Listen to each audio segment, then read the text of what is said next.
Mahkamah Konstitusi putuskan untuk menghapus presidensial threshold 20%. Keputusan ini dipertimbangkan karena rakyat mudah terpecah belah.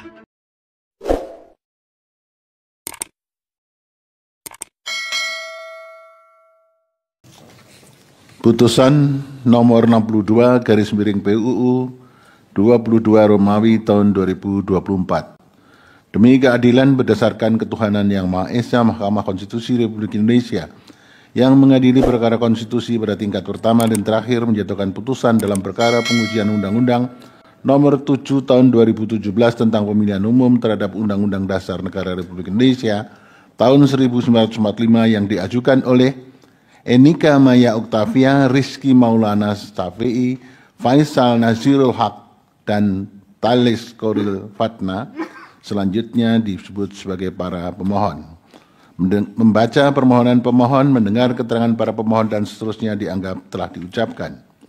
Mendengar dan membaca keterangan pemberi keterangan Partai Kebangkitan Bangsa, Partai Gerakan Indonesia Raya, Partai Golongan Karya, Partai Buruh, Partai Hati Nurani Rakyat, Partai Bulan Bintang, Partai Kesejahteraan Sosial, Partai Kebangkitan Nusantara, dan Partai Persatuan Indonesia, dan seterusnya dianggap telah diucapkan.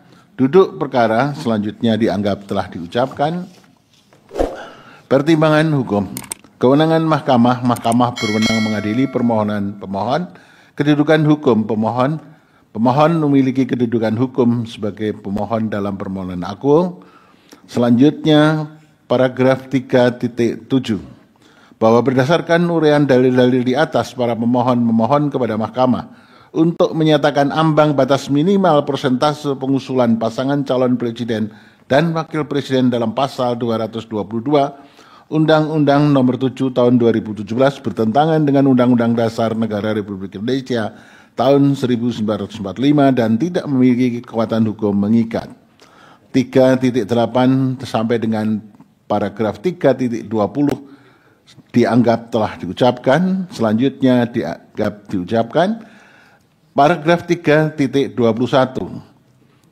Dibandingkan dengan permohonan pemohon sebelumnya, meskipun substansi norma yang diujikan konstitusionalitas adalah sama, yaitu ambang batas minimal persentase pengusulan pasangan calon presiden dan wakil presiden atau presidensial threshold, serta terdapat dasar pengujian yang sama pula, yaitu menggunakan dasar pengujian pasal 27 ayat 1, pasal 28C ayat 2, pasal 28D ayat 1, dan pasal 28I ayat 2 Undang-Undang Dasar Negara Republik Indonesia tahun 1945, akan tetapi terdapat perbedaan dalam alasan permohonan aku dibanding dengan alasan permohonan-permohonan sebelumnya. Alasan permohonan pada putusan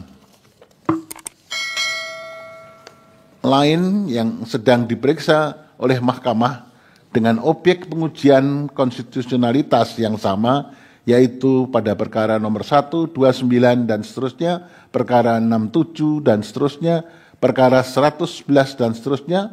Ehwal tersebut setelah mencermati dengan seksama dalil permohonan masing-masing perkara tersebut, mahkamah menilai bahwa perkara nomor 129 tahun 2023, perkara 87 tahun 2024, dan perkara nomor 101 tahun 2024 pada pokoknya mempersoalkan besaran ambang batas persentase pengusulan pasangan calon presiden dan wakil presiden atau presidensial threshold dalam pasal 222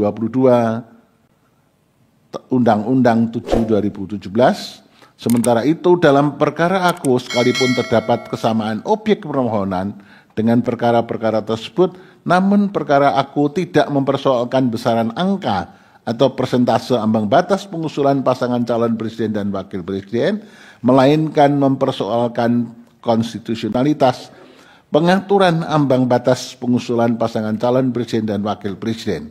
Artinya dalam permohonan aku, dalil dan petitum pemohon tidak hanya bertumpu pada angka atau persentase, melainkan juga bertumpu pada keberadaan atau eksistensi rezim ambang batas pengusulan pasangan calon presiden dan wakil presiden atau presidensial threshold yang dinilai oleh para pemohon bertentangan dengan Undang-Undang Dasar Negara Republik Indonesia tahun 1945. Dalam batas penalaran yang wajar, permohonan aku lebih luas cakupannya dibandingkan dengan perkara 129, perkara 87, dan perkara 111 tahun 2024. Dengan demikian menjadi relevan bagi Mahkamah untuk mempertimbangkan terlebih dahulu permohonan aku. Bahwa terhadap hal-hal lain tidak dipertimbangkan lebih lanjut karena dinilai tidak ada relevansinya. Konklusi, berdasarkan penilaian atas fakta dan hukum sebagaimana diuraikan di atas, Mahkamah berkesimpulan 4.1, 4.2, 4.3 dianggap telah diucapkan. Berdasarkan Undang-Undang Dasar NRI tahun 1945, Undang-Undang 24 tahun 2003 tentang Mahkamah Konstitusi dan selanjutnya dianggap telah diucapkan. Amar putusan mengadili: 1. Mengabulkan permohonan para pemohon untuk seluruhnya.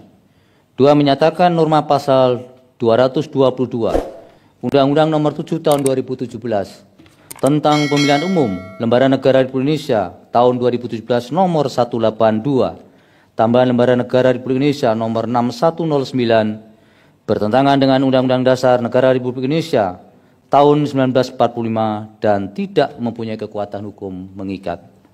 3. Memerintahkan pemuatan putusan ini dalam Berita Negara Republik Indonesia sebagaimana mestinya. Terhadap putusan Mahkamah Agung terdapat 2 hakim yang berpendapat berbeda, yaitu Hakim Konstitusi Anwar Osman dan Hakim Konstitusi Daniel Yusmik Pepoe, bahwa dissenting dimaksud tidak dianggap diucapkan, namun pada pokoknya 2 hakim tersebut berpendapat bahwa para pemohon tidak memiliki kedudukan hukum atau legal standing